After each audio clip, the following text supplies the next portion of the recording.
Hi, everyone. Good afternoon. I just have a few things here at the top, and then I'd be happy to take your questions. Next week, the Secretary will travel on his 8th trip to the Indo-Pacific region to include the first ever visit by a serving Secretary of Defense to Papua New Guinea. He will meet with government leaders to discuss next steps following the recent signature of the U.S.-Papua New Guinea Defense Cooperation Agreement, which reflects our partnership and our shared values as Pacific countries. He will then travel to Australia and join Secretary Blinken to meet with their counterparts for the 33rd Annual Australia-United States Ministerial Consultations to advance our unprecedented cooperation in the Indo-Pacific region and globally. Also in Australia, Secretary Austin will visit U.S. and Australian service members participating in Exercise Talisman Sabre, the United States' largest military exercise with Australia.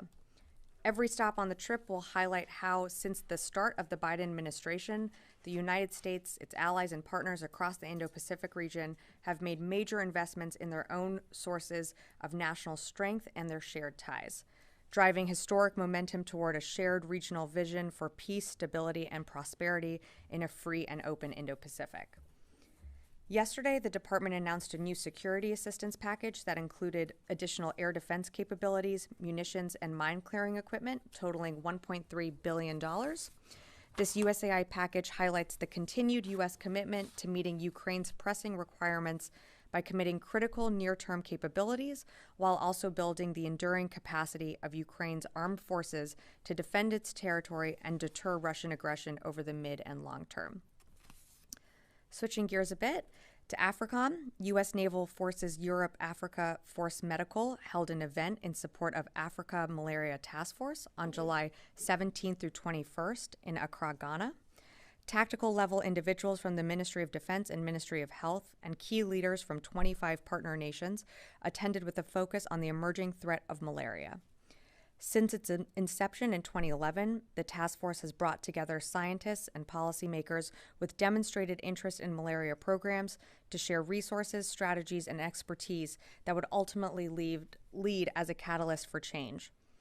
The African Malaria Task Force complements the U.S. President's Malaria Initiative focused on malaria prevention in Africa and the African Partner Outbreak Response Alliance, which supports global health security objectives for the United States and partner nations. And lastly, today the Senate Armed Services voted on the nominations of General C.Q. Brown for the next chairman of the Joint Chiefs of Staff and General George for the Chief of Staff for the Army. The committee, including Senator Tuberville, unanimously voted to move these nominees to the Senate floor. But however, as you're very familiar, Senator Tuberville is holding up military nominations not because of their qualifications, but because he disagrees with the DoD policy. This unprecedented hold directly impacts readiness and our national security. And to reiterate what Secretary Austin said earlier this week, 1 in 5 troops are women. They do not get a chance to pick where they are assigned, and they sacrifice every day. This policy allows service members and their family members to access non-covered reproductive health, including important family services such as in vitro fertilization. And with that, I'd be happy to take your questions. Tara, do you want to start us off? Sure. Thanks, Sabrina. Several questions about Private King. Did his escorts make a mistake not escorting him all the way to the plane and staying to make sure he was on the plane when it took off? And then secondly, do you have a better idea now of what he was doing from the moment he left the customs area until the point he crossed into North Korea? Then I have a couple more. Sure. So in terms of the escorting to the plane, this was someone that was going, as Private King, I should say, was going from one duty station. He was leaving a deployment and going back and returning home to his home base or his home station. So when he was escorted all the way up, they were only able to escort him up to security. And when he got to the gate, he did confirm that he was near the gate. And in terms of, I'm sorry, your second question was on. Do you have any better visibility on, there's about half a day where you don't know where he was? So we have the Army has launched an investigation into this incident. It's going to be led by Army counterintelligence personnel, and they'll be conducting this in coordination with U.S. Forces Korea.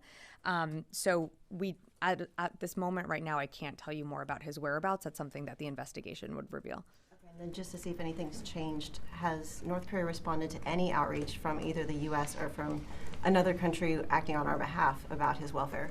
Unfortunately, no.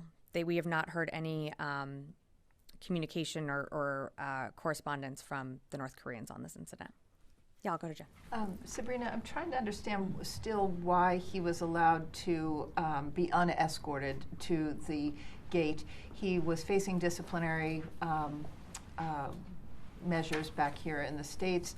Are you saying that there was just a sort of an honor code and a trust that he would get on board? Or why? I don't understand why there wasn't more monitoring or somebody to fly with him. Sure.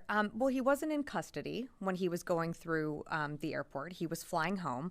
So because of that, because he wasn't in custody, he was leaving his deployment and had faced consequences in Korea, had served those served that time that he served in the correctional facility, and then was returning home. So facing more consequences at home. He was facing additional administrative action, but I'd leave that to the Army to speak to what exactly that was. But what I can say is that from what we know is that when he was being escorted to the airport, his escorts were not allowed to go beyond security. And then there's a story out suggesting that there's an Army report indicating that this may have been pre-planned with the North Koreans, that somehow this soldier had been contacted, and that this was part of a plan or an outreach, and that the North Koreans weren't surprised when he crossed. Is that accurate? What can you say? I haven't seen that report. This is, of course, under investigation. We don't have any inclination of that at this time. But again, we'll let the investigation take its course. But I haven't seen that report, so I couldn't comment on. Again, that's something that the investigation will certainly glean. That's not a characterization that we're using right now. Phil. Do you have any knowledge, perhaps through intelligence, that Private King is alive? Well, that's something that we're focused on. We're focused on our priority focus, and what the Secretary reiterated at the beginning of this week was that we want to bring him home. We don't know his condition. We don't know where he's being held. We don't know the status of his health. But we are working with the interagency through the DOD, through the NSC and state, really pulling all levers of government here to try and find out more. But I don't have anything else to add on that. So you don't know, you couldn't say right now whether even through intelligence channels that you know he's alive? I wouldn't be able to get into any intelligence or speak to that. All I can say is that from when he crossed over to the DMZ, we know he is in custody of the North Koreans. But beyond that, in terms of his condition, I can't speak to that. And then on the issue of U.S. forces in South Korea, has there been any kind of greater restrictions put on them?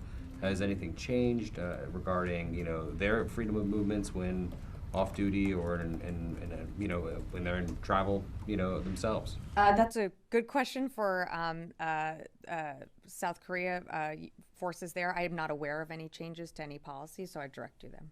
So, Janie. Thank you. Same questions on these issues. I'm wondering, because everybody have a lot of questions about this. I visited this area several times. JSA is a place where safety is highly demanded, but how could this soldier who left without boarding a plane attended the tour of Panmunjom? Well, that's something that the investigation is going to be looking at. We don't know his motivations for why he did not board the plane. We don't know what he did in the hours between when he left the airport and when he crossed over into the DPRK. We have snippets of time and understand from we've seen some of the publicly reported imagery of him taking the tour of what time that was, but beyond that window of sort of the questions that you're getting into on like what he did during the time that between when he left the airport and the tour, that's something that the investigation is going to have to look into. think there was a security gap because they not follow him and they not, these guys, they have troublemakers, something, you Sure. Well, again, it's something that I mentioned before. This wasn't a service member that was in custody. He had served in a correctional facility in South Korea. He was being returned to his duty station at home. So there was, I don't think anyone anticipated that he was going to leave the airport. He did have escorts take him all the way up through security. And what we know is that he confirmed that he was, near or somewhere close by the gate. But I don't think there was any anticipation that he was going to not board his flight. Yep, we can do another. China and Russia are conducting large-scale military exercise on the east coast near South Korea. Meanwhile, North Korean Kim Jong-un announced today he ready for the nuclear war. How can you respond on this? Well, I think on the exercises, we've seen the China and Russia conduct these exercises just last year. Again, it shows China siding or prioritizing an exercise with a country that unjustly invaded its sovereign neighbor. You saw the joint statement that President Putin and President Xi, I think, had also put out. Again, all of this demonstrates that the link between European security, Indo-Pacific security, it's all linked together. And we certainly are in touch with our allies and partners around the world, but we've seen this exercise take place just last year. I'm going to move on, and I can always come back. Matt. Thanks, Sabrina. Today, North Korea's defense chief implied that the presence of the nuclear-capable USS Kentucky at port in South Korea might fall under the legal conditions for his country's use of nuclear weapons. Do you take that as a threat, and what's the department's response to that language? Well, I certainly don't think rhetoric like that is helpful. The port visit that you're referring to is something consistent that the president had said early on this year when President Yoon came to visit. I'm forgetting the exact month, but when the two leaders met.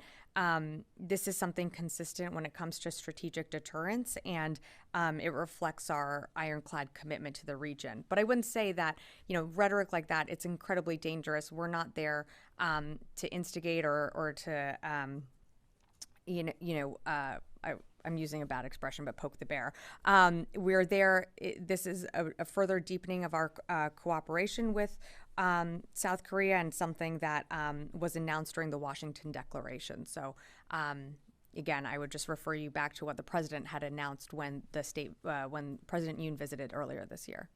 Okay. Can you say any more about the efforts being made to contact North Korea, either directly or through intermediaries? Is it a matter of making the calls and just no one's picking up on the other end? There's no sign of any response at all so far? Unfortunately, no. There is no sign of engagement from the North Koreans. We don't have, we've always maintained that we want to have diplomatic channels remain open. We've always wanted to ensure that there is military-to-military cooperation and communication, but sadly, there's not on the North Korean side.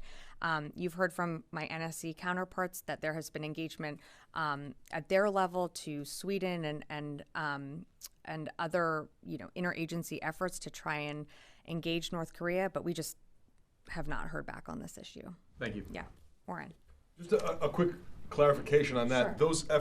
Those outreach efforts continue despite North Korea's non-answers, right? There are still ongoing outreach efforts. They are, yes. And then the second question, at any point while Travis King was in South Korea, especially after he had served 50 days in a SOFA jail, was there ever a psychological evaluation conducted to see if there were any issues or to determine if something like this might have been likely or concerned about something like this? I'd have to refer you to Army for that. I don't know off the top. I am not aware. Yeah. Yes. Hi, I wanted to ask a follow-up question about the USAI package from Sure. yesterday. Can you provide any more details on the tactical vehicles for towing equipment and also for recovering vehicles? Can you say if those have been sent before? And if so, why is this something that's being provided under USAI rather than equipment drawdown? Sure. USAI is a long-term commitment to Ukraine. We have done we are at 42 presidential drawdown authorities now. again, it's our long-term commitment. We evaluate what's on our stock shelves and see what we can provide, within days and weeks immediately to Ukraine. But the USAI is just another type of commitment and our long-term commitment to Ukraine. As you heard the secretary say earlier this week, the Ukrainians certainly have what they need to be successful in their counteroffensive. They have the combat power. They have the ability to demine the minefields that the Russians have laid. And so we're confident in their ability to continue to push on in the counteroffensive. And again, the USAI is just another tool in our toolbox to demonstrate our long-term commitment to Ukraine. Great. So with the counteroffensive, it's not a question of the U.S. stocks of these tactical vehicles being low or anything. It's just another commitment it's a long-term commitment to Ukraine. And again, you can see some of the other packages, other USAI packages that we've rolled out include similar equipment and systems. I don't have that whole list in front of me, but you can go on defense.gov and find all of that. I'm going to take one question from the phone here. Howard Altman, Warzone.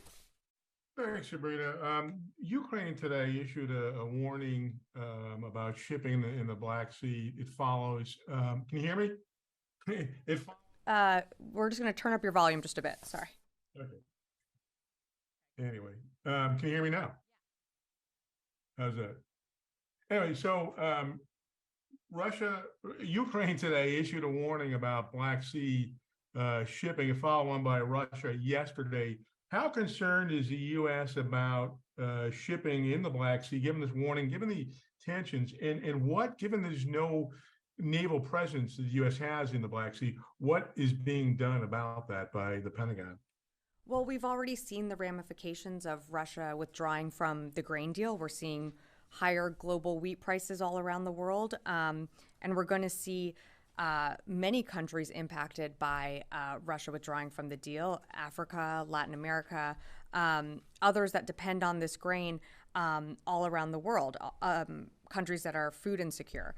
And so I would say that the message that Vladimir Putin is sending to these countries is that he doesn't care. He continues to engage in this unjust, unprovoked war that seems to be his priority rather than the idea that there could be other starving countries all around the world because he has, withdrawn Russia from the grain deal. So on our part, like you mentioned, we don't have assets in the Black Sea, but what we can do is continue to encourage and be outspoken about urging Russia to return to the deal and to allow that grain to reach as many people as possible. Great, I'll come back in the room. Hey, Rio, yeah. Thank you. I want to follow up about China-Russia joint exercises in the Sea of Japan. Okay.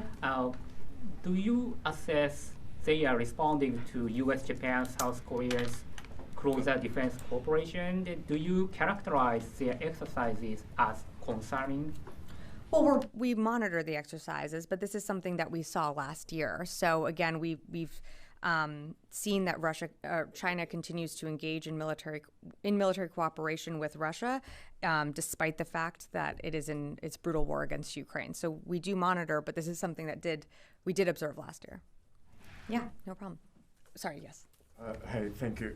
I want to go back to the grain deal question regarding the tensions that have been building up recently. How engaged are you with the Turks, or are you in close contact with them regarding the security through the Istanbul Straits, for example? Can you elaborate on that, please? I don't have anything more specific to add right now. I mean, Russia just withdrew from the grain deal. We continue to urge Russia to return to it. Turkey was the leading nation that helped broker that deal. We certainly talk to our Turkish counterparts and our allies who have been supportive of Ukraine during this war, but I just don't have more to share at this moment. Specific regarding the security of the straits, or the civilian ships or any other ships? No, nothing. I mean, nothing specific from like what the United States is doing. We don't have assets in the Black Sea right now. With regard to that, are you in close cooperation with the Turks? Is there anything specific on the table? No. Nothing that I can share at the moment. Yeah. Yes, in the back. Hi. Thank you, Sabrina. The Belarus military and members of Wagner Group, as the military of Belarus announced, they will hold 4 days of joint training in the region near the Poland borders. So how much concerns do you have about the security situation in that area, specific at the eastern border of the NATO and EU? And is there any change with the U.S.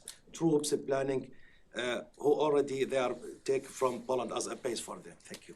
No announcement in terms of any type of troop movement or repositioning of any of our troops along the eastern flank. In terms of what we're seeing in Belarus, I've seen the reporting that Wagner troops continue to move into that region and continue to, I think, consolidate there. Look, I would let the Belarusians and Wagner speak to what their intentions are. We've certainly seen Wagner forces get sort of reintegrated within the Russian military, but again, our focus is on Ukraine. What we can do to help Ukraine in this fight now and what we can continue to sustain with for its long term. And so that's what we're focused on. You just saw us roll out another security assistance package for long-term assistance earlier this week. We're going to continue to roll out more packages as we go forward. Yeah. I have two questions on North Korea. Sure. First, next week, July 27th, will mark the anniversary of the armistice of the Korean War in 1953. How much are you worried about North Korea's additional provocations, including another satellite missile launch? And to follow up on the distension of the U.S. soldier, so given the recent tension in the region, are you worried that North Korea could use this case as a bargaining tip? Well, it's hard to speak to hypotheticals, so I couldn't really say on that front. Our biggest concern about Private King is that we want to bring him home. And we are doing whatever we can through the interagency from DOD and other partners to find a way that we could bring him home.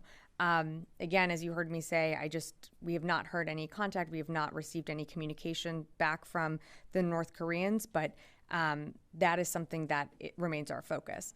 In terms of the anniversary, I mean, again, hard to predict. I don't know what DPRK is planning. All I can say is, again, we don't seek conflict. We continue to work with our allies and partners in the region to further deter, but we're not looking to see conflict, and we're not looking for more provocation. Constantine, yeah. Thanks, Sabrina. On the outreach to Private King, how confident is the Department of Defense that your outreach is being received by the North Koreans? Well, it's hard to say. We haven't received any communication back from them.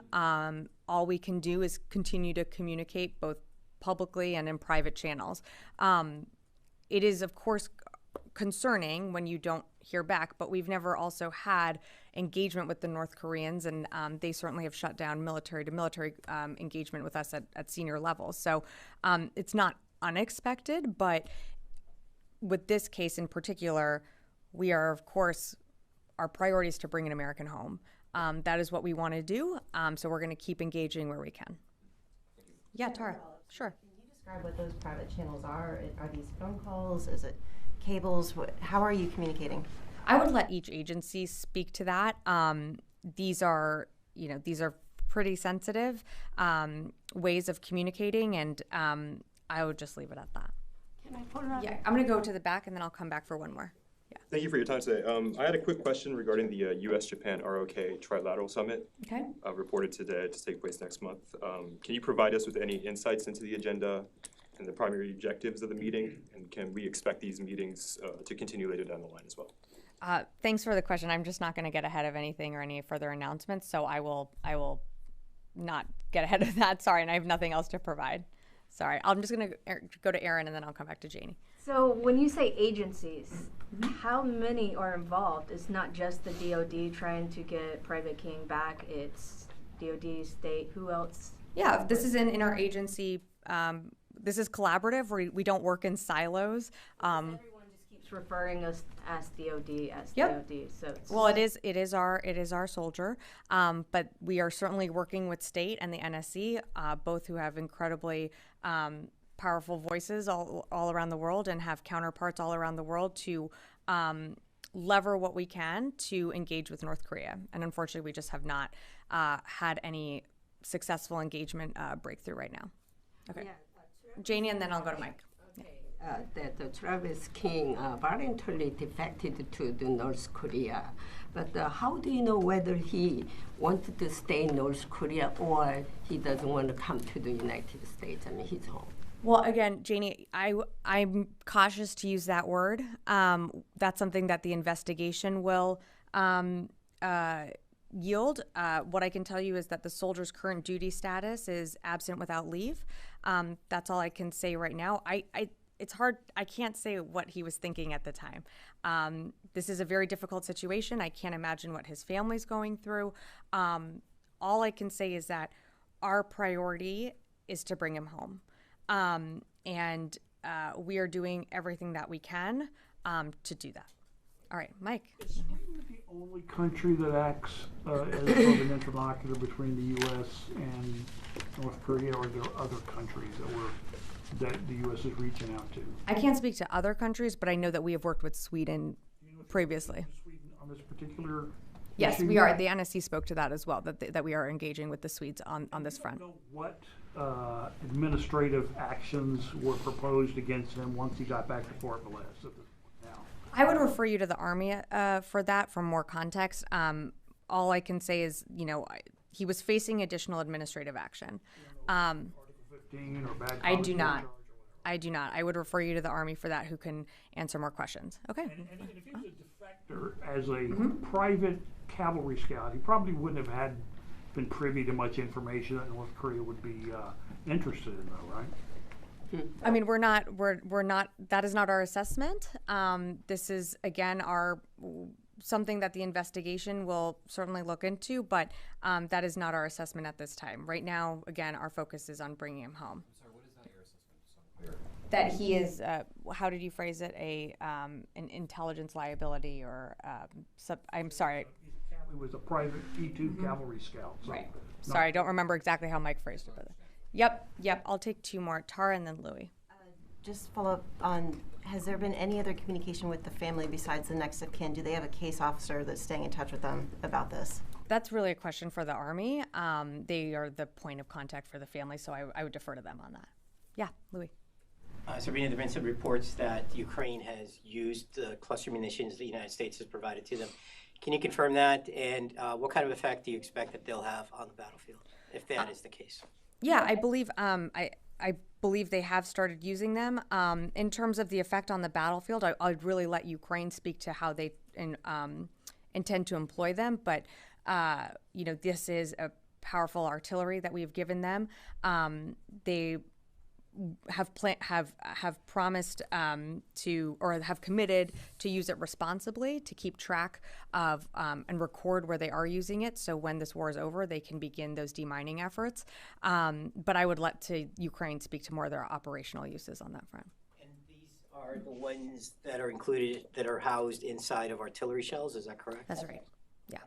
All right. Great. Thanks. We can wrap it up there.